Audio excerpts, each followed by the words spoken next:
الله العظيم رب اشرح لي صدري ويسر لي امري واحلل عقدة من لساني يفقهوا قولي আল্লাহ তাআলার শুকরিয়া আদায় করছি যে আল্লাহ তাআলা আমাদেরকে একটি গণ বিপ্লব শেষে একটি গণ অভ্যুত্থান শেষে একটি নতুন বাংলাদেশ দেখবার সুযোগ করে দিয়েছেন। আমরা বলছি আলহামদুলিল্লাহ ওয়া শুকরুলিল্লাহ। আল্লাহ তাআলার শুকরিয়ার পাশাপাশি আমি এই বিপ্লবের সাথে গণ বিপ্লব গণ অভ্যুত্থানকে যারা নেতৃত্ব দিয়েছেন, লিড দিয়েছেন, এটাকে যারা সমর্থন জুগিয়েছেন, তাদের সবাইকে প্রাণ ঢালা শুভেচ্ছা এবং অভিনন্দন জানাচ্ছি। এই বিপ্লবকে বাস্তবায়ন করবার জন্য যারা নিজের দেশের তাজা রক্তটুকু বিলিয়ে শাহাদাত বরণ করেছেন, আমি শুরুতেই তাদেরকে গভীর শ্রদ্ধার সাথে স্মরণ করছি। তাদের রূহের মাগফিরাত কামনা করছি এবং শাহাদাতের সর্বোচ্চ মাকাম আল্লাহ সুবহানাহু ওয়া তাআলার কাছে আমি কামনা করছি। পাশাপাশি যারা আহত হয়েছেন তাদের সুস্থতা কামনা করছি এবং আমাদের তরুণ মুক্তিযোদ্ধা ভাইয়েরা যারা সামনে থেকে এই বিপ্লবকে লিড দিয়েছেন, তাদেরকে আমার পক্ষ থেকে প্রাণ ঢালা শুভেচ্ছা এবং অভিনন্দন। বিশেষ করে বৈষম্য বিরোধী ছাত্র আন্দোলনের যে নেতৃবৃন্দ বা সমন্বয় ভাইয়েরা যারা আপনারা এখনো পর্যন্ত অনেক পরিশ্রম করে যাচ্ছেন, আমাদের সকলের পক্ষ থেকে আপনারা সালাম জানবেন, শ্রদ্ধা জানবেন এবং ভালোবাসা জানবেন। সম্মানিত শুধু আমি শুরুতেই দুঃখ প্রকাশ করে নিচ্ছি যে কিছু কারিগরি ত্রুটির কারণে আমরা আমাদের লাইভটি প্রায় আধা ঘন্টা দেরি করে শুরু করলাম। আপনারা ক্ষমা সুন্দর দৃষ্টিতে দেখবেন এবং সবাইকে অনুরোধ করবো যে গণসচেতনতার স্বার্থে, জনসচেতনতার স্বার্থে লাইভটা শেয়ার করবেন। আমি খুব বেশি সময় নিতে চাই না। আমরা আল্লাহ তাআলার শুকরিয়া জানাই। পুরো দেশব্যাপী আনন্দ, উল্লাস, উচ্ছ্বাস, মানুষের মধ্যে একটা ঈদ ভাব আমরা গত অল্প কয়েকদিন আগে ভাবতে পারেন যে আল্লাহ তাআলা এত দ্রুত আমাদের হাতে বিজয় তুলে দিবেন। তো আমরা আল্লাহ দরবারে কায়মুবাকে শুকরিয়া জানাচ্ছি, শুকর গুজার হচ্ছি, লাখ কোটি শুকর এবং সুজুদ জানাচ্ছি এবং যারা এটাকে বাস্তবায়ন করেছেন তাদের কৃতজ্ঞতা জানিয়ে শুরু করছি। আমি অল্প কয়েকটি কথা রিমাইন্ডার হিসেবে আপনাদের সাথে শেয়ার করে আজকে শেষ করবো ইনশাআল্লাহ। সমাজের সাথে প্রথম কথা হচ্ছে যে আমরা একটা সাময়িক বিজয় অর্জন করেছি, কিন্তু আমাদের সংকট কিন্তু কাটেনি, অন্ধকার কাটেনি এখন। আমরা গত রাতে কিছু ক্যাওটিক সিচুয়েশনের কথা শুনেছি বাংলাদেশে, আপনারা দেখেছেন অনেকে। আমি নিজেও ক্লোজলি ফলো করছিলাম, সারা রাত ঘুমাতে পারিনি, ফজর করে আমি ঘুমিয়েছি। তো এজন্য আমাদেরকে সজাগ থাকতে হবে, সমস্ত সজাগ থাকতে হবে, ঐক্যবদ্ধ থাকতে হবে। মাইলস টু গো, অনেক দূর আমাদেরকে যেতে হবে। আন্দোলন বা বিপ্লবের এটা হচ্ছে আন্দোলন শেষে একটা সফল বিপ্লব বা গণ অভ্যুত্থান শেষে এটা হচ্ছে প্রথম ধাপ, যে স্বৈরাচারের পতন হয়েছে। হচ্ছে আমাদের দেশ গড়বার সময়। এই সময় আমাদেরকে অত্যন্ত ধৈর্যশীলতার পরিচয় দিতে হবে, দায়িত্বশীলতার পরিচয় দিতে হবে। বিজয়ীরা দায়িত্বশীল হয়, আর যদি দায়িত্বশীল অ্যাটিটিউড আমরা দেখাতে পারি তবে এই বিজয় কিন্তু আমাদের টেকসই হবে। অনেক ধরনের ষড়যন্ত্র আশেপাশে ঘুরপাক খাচ্ছে, দেশি বিদেশি। আমাদেরকে সজাগ থাকতে হবে, সচেতন থাকতে হবে। বিজয় উল্লাসে মেতে আমরা যেন আবার কোনো ভুল করে না বসি, বিপ্লবের পরে কোনো প্রতি বিপ্লবকে যেন আমরা স্থান না দিই। এই হচ্ছে প্রথম রিমাইন্ডার আমাদের প্রতি। 2 নম্বর যে কথাটা বলবো, আমাদের বাংলাদেশে আমরা মুসলিমরা ছাড়াও আমাদের হিন্দু ভাই বোনরা আপনার সাথে আমরা একসাথে মিলেমিশে একাকার একসাথে আমরা থাকি। আমাদের খ্রিস্টান ভাই বোনেরা আছেন, বৌদ্ধ ভাই বোনেরা আছেন। সংখ্যালঘুদের কোনো উপাসনালয়ে যেন কেউ আক্রমণ করতে না পারে, এটা খেয়াল করতে হবে। কিছু ঘটনা আমরা শুনেছি যে বিভিন্ন জায়গায় হিন্দুদের মন্দিরে আক্রমণ করা হচ্ছে, অগ্নিসংযোগ করা হচ্ছে। এটা কিন্তু অনেক বড় ধরনের একটা ষড়যন্ত্র। আমরা বছর 2 আগে আমার মনে আছে যে কুমিল্লাতে নানুয়া দিঘির পাড়ে হনুমানের পায়ের উপরে কোরআন রেখে কি তুলকালাম কাণ্ড হয়ে গেল। যারা ক্ষমতা ছেড়ে পালিয়েছে তারাই দেখা যাবে যে ভাড়াটে করা লোকজন দিয়ে সেখানে আগুন দিয়ে আল্লাহু আকবার স্লোগান দিবে, নারায়ে তাকবীর, আল্লাহু আকবার স্লোগান দিয়ে বোঝাতে চাইবে যে ইসলামপন্থীদের কাজ এটা, মাদ্রাসার ছাত্রদের কাজ এটা। এত কাঁচা কাজ যেন আমরা না করি, আমরা যেন তাদের এই ফাঁদে পা না দিয়ে আমরা যেন সচেতন থাকি। বিশেষ করে মাদ্রাসার ছাত্র ভাইদেরকে, আমরা কলিজার টুকরা মাদ্রাসা, আলিয়া মাদ্রাসা, কওমি মাদ্রাসার ছাত্র ভাইদেরকে আমি বলবো, আপনারা আপনাদের নিজ নিজ থানা, গ্রামের, এলাকার হিন্দু মন্দিরগুলো নিজ দায়িত্বে পাহারা দেন। প্যাট্রোলিং করবেন ভাগ করে করে, সকালে বিকালে কারা দায়িত্ব পালন করবেন মাদ্রাসার শিক্ষক যারা আছেন তারা এটা দেখভাল করেন। সামনের এক দুই দিন খুবই গুরুত্বপূর্ণ। আমরা চাই না যে আমাদের বিজয়টা এভাবে নষ্ট হয়ে যায়। এই জাতীয় ষড়যন্ত্র যারা করছে তাদের ষড়যন্ত্রকে আপনারা নস্যাৎ করবেন সংঘবদ্ধ ভাবে। তো এটা আমাদেরকে খেয়াল রাখতে হবে। কিছু অগ্নিকাণ্ড বা বিচ্ছিন্ন ঘটনা যদি ঘটে, দেখা যাবে যে যারা এই বিজয়ে খুশি না তারা এটাকে ইন্টারন্যাশনালি তারা এটা প্রোপাগেট করবে। তারা বলবে যে Bangladesh is on terrorist attack, জঙ্গি অ্যাটাকে কবলে করেছে বাংলাদেশ, অনেক ন্যারেটিভ তারা দাঁড় করাবে এবং এটা করতে তারা বড় করবে। সো আমরা এত সহজে এই বিজয়কে নষ্ট করতে দেব না। আমার 2 নম্বর রিমাইন্ডার হচ্ছে আমার প্রিয় বিপ্লবী ভাই এবং বন্ধুদের প্রতি, বিশেষ করে মাদ্রাসার ছাত্র ভাইদের প্রতি, আপনারা খেয়াল করে সংখ্যালঘুদের কোনো স্থাপনাতে উপাসনালয়ে যাতে এই জাতীয় ঘটনা না ঘটে ক্লোজ অবজারভেশন করুন, পাহারা দিয়ে নিরাপত্তা দিন। এটা আমাদের দায়িত্ব। আমরা এবার যদি ভুল করে ফেলি তাহলে বাংলাদেশ ইসলাম অনেক পিছিয়ে যাবে। বাংলাদেশ সমৃদ্ধ বাংলাদেশ গড়বার স্বপ্ন এটা অনেক পিছিয়ে যাবে। 3 নম্বর যে কথাটি আমি শেয়ার করতে চাই সেটা হচ্ছে, আমরা প্রায় বলি যে ইতিহাসের সবচেয়ে বড় শিক্ষা হচ্ছে যে মানুষ ইতিহাস থেকে শিক্ষা নেয়। আমরা যেটা দেখলাম প্রায় 1.5 যুগ ধরে বা 1.5 দশক ধরে যে ক্ষমতাসীন দলটি ছিল, তারা যখন আজকে বিদায় নিল, বিদায় তো না, বেসিকলি তারা বাধ্য হয়ে ক্ষমতা ছেড়ে পলায়ন করেছে। তো তাদের বিদায়টা আসলে কেমন হলো যদি আমরা একটু বিশ্লেষণ করি, অ্যানালাইসিস করি যে আপনার ক্ষমতার দাপটে বাকি মহিষে এক ঘাটে পানি খেতে এরকম অবস্থা।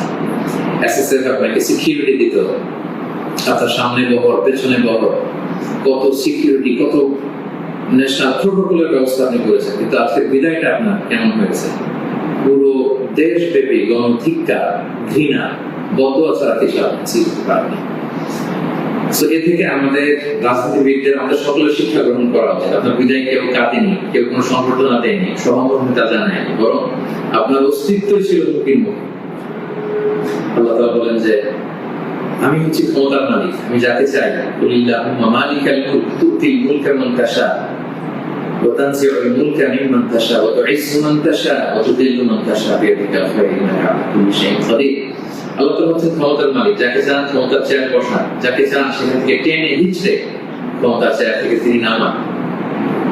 তিনি যাকে চান সম্মান দেন, যাকে চান তিনি অপদস্থ করেন, লাঞ্ছিত করেন। তার জলজান্ত প্রমাণ আমরা গতকাল কিন্তু দেখেছি। এবং তিনি হচ্ছেন ফাআলুল লিমা ইউরিদ, তিনি যখন যা চান তাই করতে পারেন।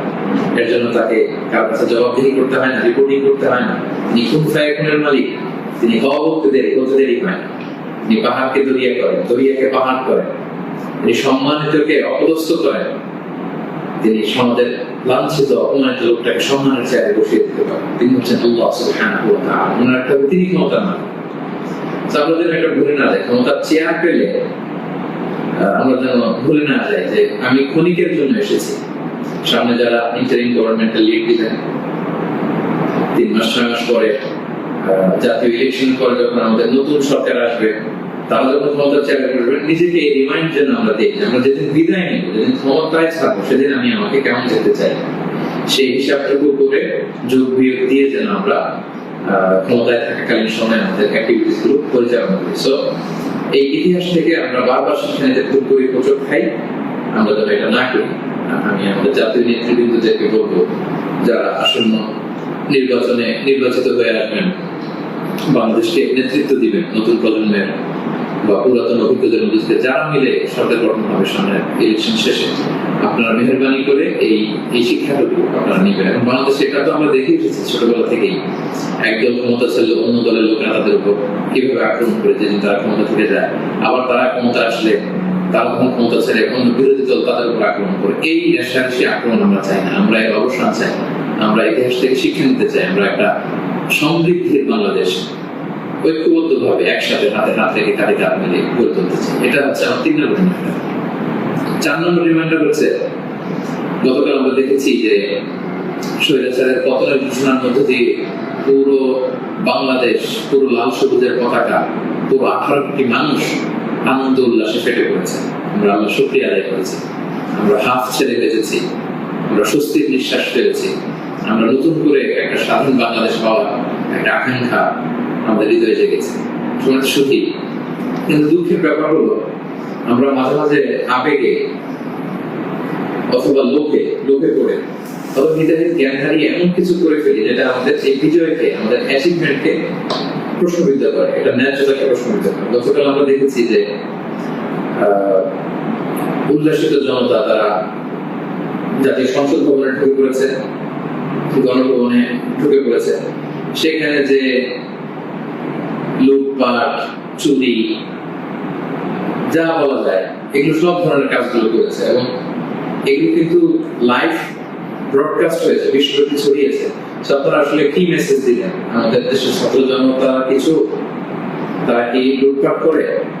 যারা ক্ষমতা ছেড়ে পালালো তারা তো এটাকে ইন্টারন্যাশনালি প্রোপাগান্ডা বানানো হয়েছে, দেখুন কিরকম লুটপাট, চুরি, আক্রমণ, এগুলোর মধ্যে দিয়ে তারা গণভবনকে দখল করছে, তারা একটা ইস্যু বানানো। তো এই ব্যাপারটাকে আমি খুবই অপছন্দ করেছি, খুবই খুবই।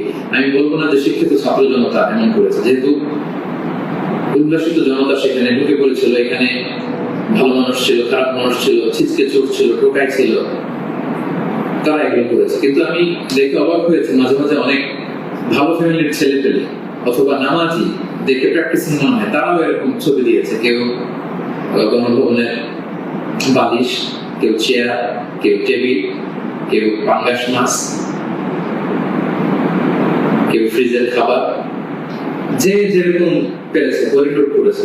এটা আমার চোখে এসেছে এবং গণভবনের নেম প্লেট নিয়ে আসছে। তো এই এতটুকু বিবেকবোধ বা চিন্তা শক্তি কি আমাদের নাই যে এটা তো রাষ্ট্রীয় সম্পদ, নিজের সম্পদ না, এটা তো ভাগ বটোয়ারা হচ্ছে না। আপনি যে গণভবনের চেয়ার নিয়ে আসলেন 3 মাস পরে যে আমাদের নিজেদের ভোটে নির্বাচিত আমাদের ট্রু লিডার যিনি হবেন, আমাদের প্রধানমন্ত্রী, তিনি কোথায় পড়বেন? তার চেয়ারটা আপনি চুরি করে নিয়ে আসছেন, তিনি থাকবেন কোথায়? তার বালিশটা আপনি নিয়ে আসছেন। একটা বালিশ নিয়ে এসে, একটা হাঁস নিয়ে এসে, একটা কম্বল নিয়ে এসে আপনি আসলে কতটুকু লাভ করতে পারেন? কিন্তু গোটা বিশ্বকে আপনি একটা নেগেটিভ মেসেজ দিলেন এবং আমাদের এই বিজয়কে আপনারা প্রশ্নবিদ্ধ করলেন। এটা অনেক বড় ভুল আপনারা করেছেন, সম্মানিত ভাই, যারা এটা আপনারা করেছেন। আমরা পৃথিবীর বিভিন্ন জাতি গোষ্ঠীর মধ্যে থেকে তাদের অনেক ভালো গুণ দেখি, এগুলোকে আমরা নিতে পারি না? মানুষ তো নিজেদেরকে ভালো জিনিস দেখে দেখে সেগুলো অ্যাডপ্ট করে করে মানুষ নিজেকে সুন্দর করে, পলিশ করে। আমরা জাপানিজদেরকে দেখেছি তারা কত ভদ্র পরিচ্ছন্ন। অলিম্পিকে তারা খেলা দেখতে যে স্টেডিয়ামের মধ্যে দর্শকেরা যখন খাবারের প্যাকেট, চিপস, পানির বোতল, টিস্যু ফেলে দিয়েছিল, তারা অন্যান্য দর্শকদের মতো স্টেডিয়াম ছেড়ে চলে যায়। খেলা দেখা শেষে তারা নিজেরা সব ময়লাগুলো, গার্বেজগুলো পরিষ্কার করে তারপর ক্লিন করে সেই দর্শক গ্যালারি তারা ছেড়েছে। গোটা বিশ্বে তারা প্রশংসিত হয়েছে।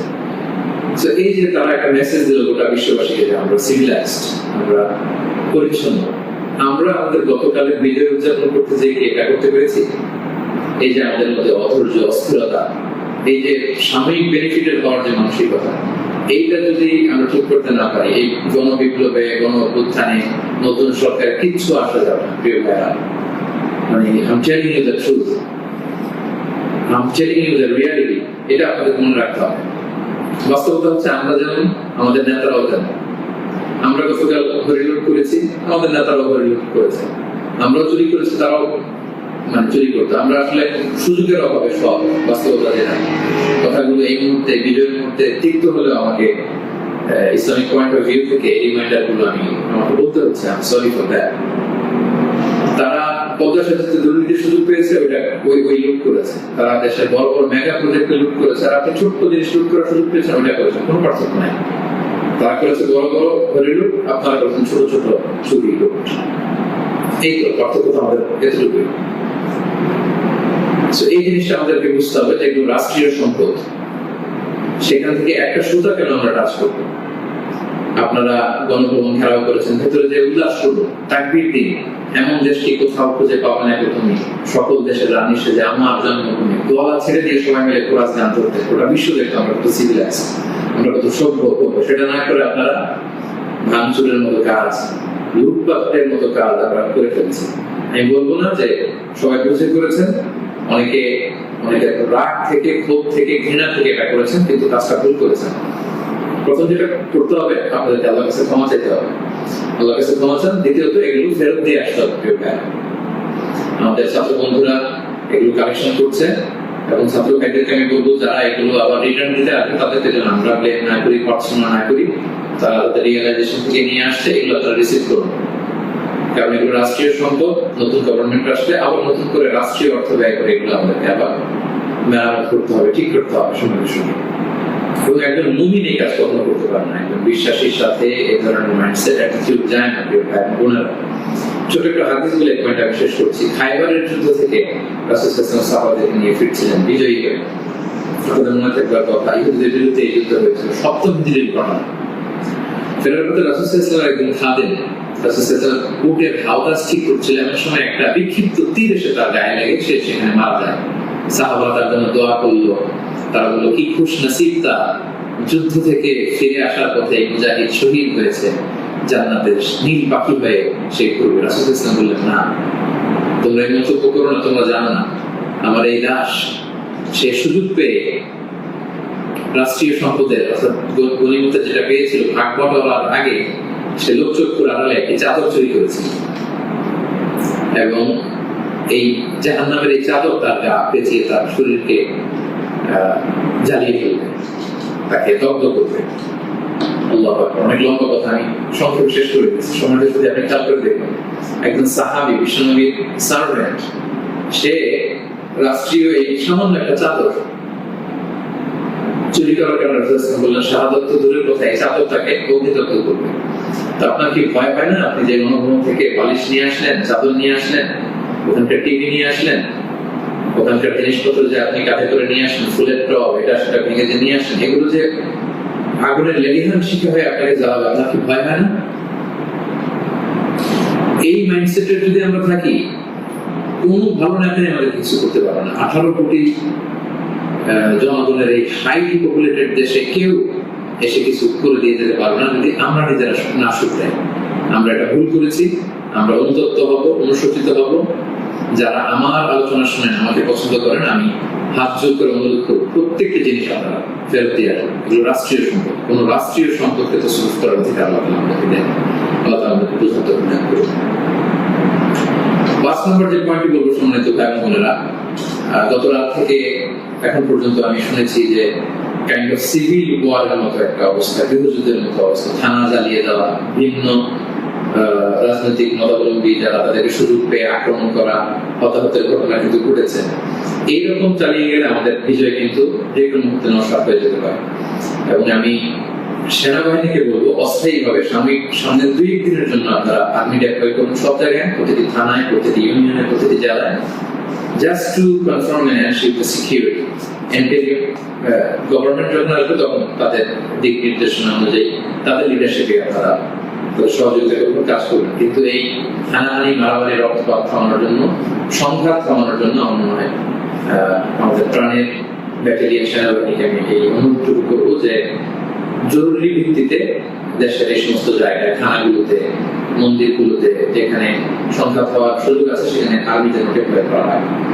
তা না হলে যে পরিমাণে হতাহতের ঘটনা ঘটেছে, এটা যদি আর 1-2 দিন চলতে থাকে এরকম, এবং সুযোগ পেয়ে একে আক্রমণ করা, ওকে আক্রমণ করা, ঝাল ক্ষোভ মেটানো, বা ভিন্ন রাজনীতির হওয়ার কারণে এতদিন তারা জুলুম করেছে, আজকে তার বাড়ি জ্বালিয়ে দিব, তার ছেলে মেয়েদের অত্যাচার করবো, তার উপর আক্রমণ করবো, এটা যদি আমরা করি তাহলে আমরা ভুল করে ফেলবো। আমি আগেই বলেছি যে বিজয়ীরা দায়িত্বশীল, দায়িত্বশীলতার পরিচয় দিতে হবে, তাহলে এই বিজয়টা টেকসই হবে। তা না হলে এভাবে লুটপাট শুরু হলে বলবে যে এই স্বৈরাচারী সরকার একটা দেশে ভালো ছিল, এখন তো দেখে দেশের অবস্থা আরো খারাপ। এরকম কোন কমেন্ট যদি কেউ করার সুযোগ না পায়, কেউ যেন এই চান্স নিতে না পারে, একটা গৃহযুদ্ধের দিকে যেন আমরা চলে না যাই। আল্লাহ তাআলা আমাদের দেশকে হেফাজত করুন।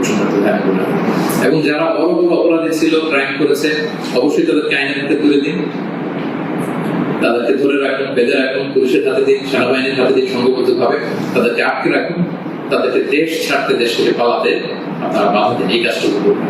এটি ছিল 5 নম্বর রিমাইন্ডার। 6 নম্বর রিমাইন্ডার, খুব রিসেন্টলি হোপফুলি আজকে ইন্টারিম গভর্নমেন্টের রূপরেখা যারা থাকবেন সেটা বলা হবে, খুবই গুরুত্বপূর্ণ। আমি লাইভও দেরি করতে চাচ্ছি না, আমি উৎসুক হয়ে আছি এই নিউজ শুনবার জন্য। কিন্তু বর্তমানে যেহেতু সেনাবাহিনী সবকিছু নেগোসিয়েট করছে, এবং আমাদের বৈষম্য বিরোধী ছাত্র আন্দোলনের ভাইদেরকে, সেনাবাহিনীর দায়িত্বশীলদেরকে আমি বলবো যে এখনো কিন্তু সন্ত্রাসী গোষ্ঠী বা অপশক্তি দেশের বিভিন্ন জায়গায় আছে। বিশেষ করে আমরা বিভিন্ন সময় দেখেছি যে ছাত্রদের হাতে আমরা রামদা, হকি স্টিক, তারপর অস্ত্র আমরা দেখেছি। বিভিন্ন সময় আমরা ছাত্রলীগের ছাত্রদের হাতে আমি দেখেছি যে তারা সাধারণ ছাত্রদেরকে আক্রমণ করতে একটা সারাশি অভিযান চালিয়ে গোটা দেশের ছাত্র